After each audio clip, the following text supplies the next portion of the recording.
তো বন্ধুরা দেখেন, আমি ফ্রোজেন করা ফুলকপি দিয়ে যে তরকারি রান্না করতে আসছি। আপনারা সবাই কেমন আছেন গো বন্ধু বান্ধবীরা? সবাই ভালো থাকেন, সুস্থ থাকেন, নিরাপদে থাকেন।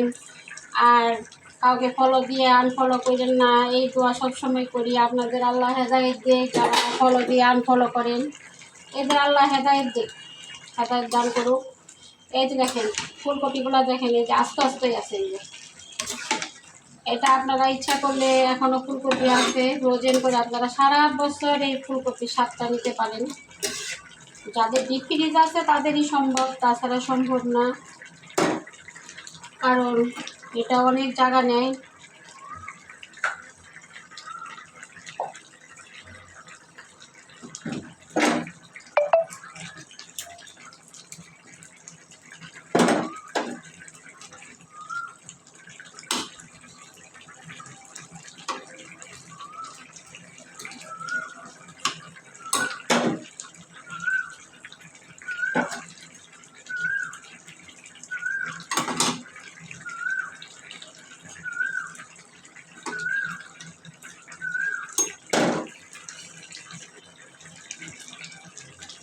আমার রান্নাগুলো যদি ভালো লাগে প্লিজ, এই যে লেসগুলো কাটছি কেন জানেন?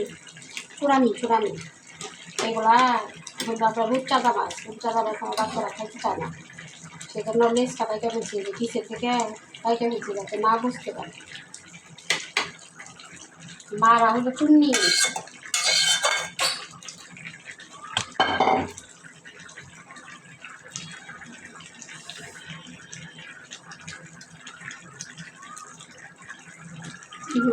ঝাল তরকারি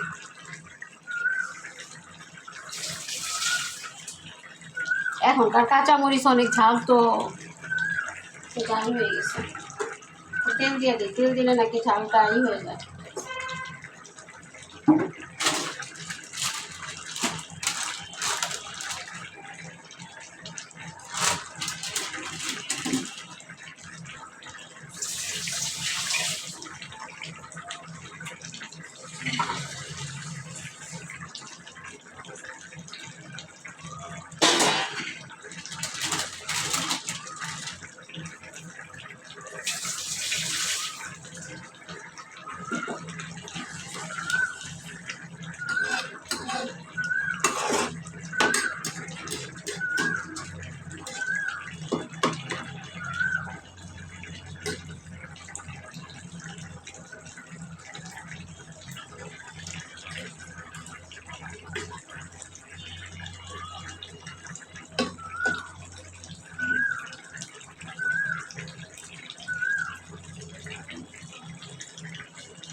ফুলকপিগুলো তো দেখলেন, ফ্রোজেন করা ফুলকপি আমি কীভাবে রান্না করলাম, কেমন হয়।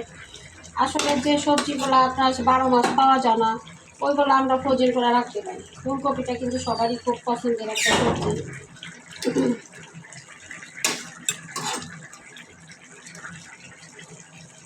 তারপরে ধরেন গাজর সবসময় অ্যাভেলেবেল পাওয়া যায় না, ওইগুলা দিয়ে আমরা বিভিন্নভাবে গাজর ব্যবহার করি। তারপরে যে বাঁধাকপির আমরা পাকোড়া করি। মেন যে জিনিসগুলো পাওয়া যায় না, আমাদের যাদের ফ্রিজ আছে তারা আমরা এইভাবে ফ্রোজেন করতে পারি।